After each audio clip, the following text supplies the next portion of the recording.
Kita beralih ke informasi berikutnya pemirsa. Dodo Siagian, terduga pelaku penganiayaan terhadap Darwin yang disebabkan teguran suara bising permainan drum, mengajukan permohonan maaf dan damai.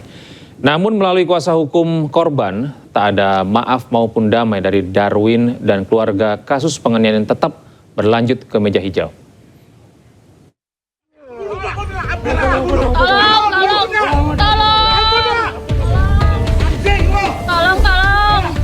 Dodo secara terbuka mengajukan permohonan maaf atas tindakannya bersama sang anak menganiaya korban. Dodo mengakui melakukan penganiayaan lantaran terpancing emosi atas sikap dan kata-kata korban saat menegur anaknya. Dodo bahkan memohon agar korban dapat menempuh jalur kekeluargaan atau berdamai dengan korban. Bahkan upaya mediasi dengan korban pasca kejadian telah diupayakan terduga pelaku sehari setelah kejadian melalui pengurus lingkungan. Namun langkah korban yang melakukan pelaporan polisi membuat upaya mediasi yang akan dilakukan terduga pelaku dibatalkan. Terduga pelaku juga telah membuat laporan melaporkan balik Darwin atas tuduhan memaki, mencaci dan ancaman kekerasan.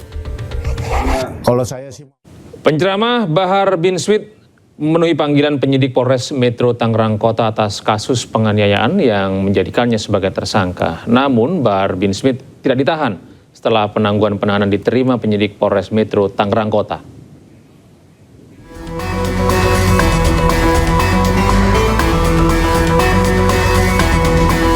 Tersangka kasus penganiayaan Bahar bin Smith tidak ditahan setelah mengajukan penangguhan penahanan dan diterima penyidik Polres Metro Tangerang Kota usai jalani pemeriksaan secara maraton selama lebih dari 24 jam. Dalam kesempatan ini tersangka telah memohon maaf kepada korban dan JP Ansor Kota Tangerang melalui video agar mau melakukan perdamaian atau restoratif justice. Kuasa hukum Bahar bin Smith mengatakan pertimbangan pengajuan penangguhan penahanan karena tersangka kepala keluarga, pengasuh sekaligus pengajar pondok pesantren dan kooperatif selama proses hukum. Pertimbangannya salah satunya tadi pertimbangan Habib tulang punggung ya, keluarga, beliau juga guru yang harus mengajar santrinya, kemudian juga beliau akan kooperatif untuk menjalani proses ini, kemudian juga ada jaminan dari pihak keluarga. Penceramah Bahar bin Smith penuhi panggilan kedua dari penyidik Polres Metro Tangerang Kota setelah sebelumnya mangkir pada pemanggilan pertama pekan lalu. Pendakwah Bahar bin Smith ditetapkan sebagai tersangka kasus pengeroyokan anggota Banser di Cipondoh, Tangerang, Banten pada bulan September 2025 lalu. Dari Tangerang, Banten, Sukron iNews melaporkan. Kita beralih ke informasi selanjutnya pemirsa. Polisi menggelar olah tempat kejadian perkara ulang kasus kematian pria Parubaya yang ditemukan meninggal dengan kondisi kepala terlilit lakban dan plastik. Saksi menyebut korban minta diantar berbelanja ke minimarket sebelum menuju penginapan.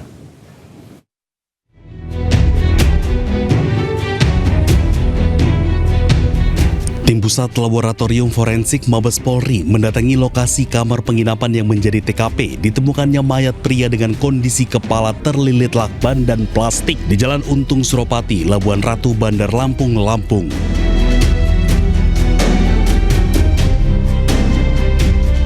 Polisi memeriksa setiap sudut kamar yang disewa oleh korban serta barang belanjaan yang dibeli korban di sebuah minimarket.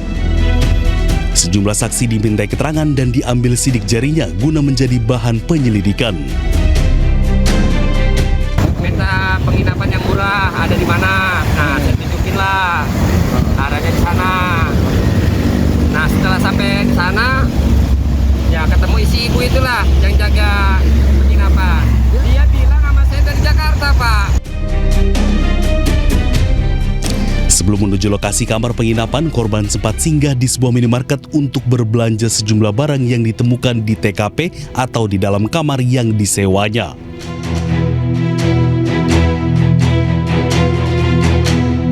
Intinya dari tim Puslap 4 dari Lab 4 Palembang dan Pusinafis membantu kita untuk melakukan penyelidikan terkait penemuan jenazah di kos-kosan itu aja. Kami belum bisa menyampaikan itu ya, nanti tim lapor yang menyampaikan. Baik, terima kasih ya. Hingga kini belum diketahui penyebab pasti kematian korban. Polisi masih menunggu hasil analisa dari tim Pusat Laboratorium Forensik Polri. Dari Bandar Lampung, Ruslan, iNews melaporkan. Sementara itu, Ikatan Pilot Indonesia menyampaikan duka mendalam atas gugurnya Kapten Egon Erawan dan Kapten Baskoro usai ditembak oleh kelompok kriminal bersenjata di Bandara Korowai Batu, Papua Selatan. Ikatan Pilot mengecam dan mengutuk keras tragedi penembakan tersebut.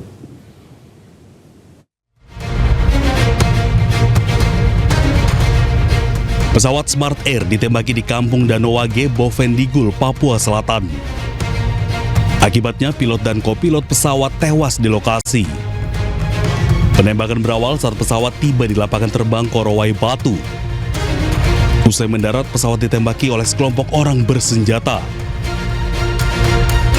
Pasca penembakan terhadap Kapten Egon Erawan dan Kapten Baskoro, Ikatan Pilot Indonesia menyampaikan duka mendalam atas gugurnya rekan sejawat mereka.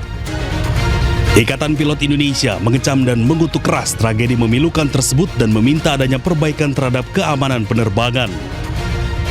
Pilot sebagai pengemban tugas tersebut wajib dilindungi oleh negara dalam melakukan setiap tugasnya, termasuk infrastruktur penerbangan di dalamnya, yaitu bandara yang merupakan objek vital nasional yang harus dilindungi dari segala gangguan keamanan. Ikatan Pilot Indonesia juga meminta kepada seluruh para pilot untuk meningkatkan kewaspadaan pada penerbangan di daerah beresiko tinggi.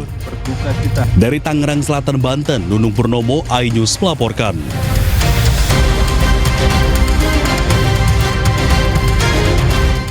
Pemirsa, jenazah co-pilot Smart Air Baskoro Adi Anggoro tiba di rumah duka di Pondok Kelapa, Duren Sawit, Jakarta Timur. Kedatangan jenazah disambut isak tangis keluarga.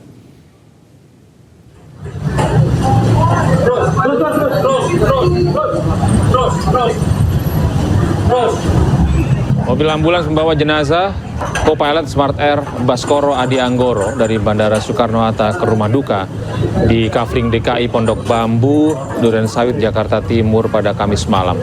Jenazah langsung disambut keluarga yang telah menunggu sejak menerima kabar Baskoro menjadi salah satu korban penembakan kelompok kriminal bersenjata di Bandara Korowai, Papua Selatan. Rencananya jenazah Baskoro akan dimakamkan di TPU Pondok Kelapa pada Jumat siang.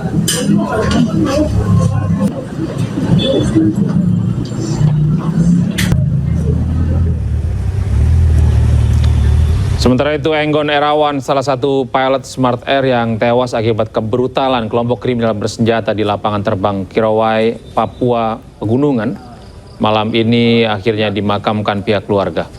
Pemakaman dilakukan di TPU Tanah Kusir 3, Kebayoran Lama, Jakarta Selatan, usai sebelumnya disemayamkan di rumah duka di wilayah Ciputat, Tangerang Selatan.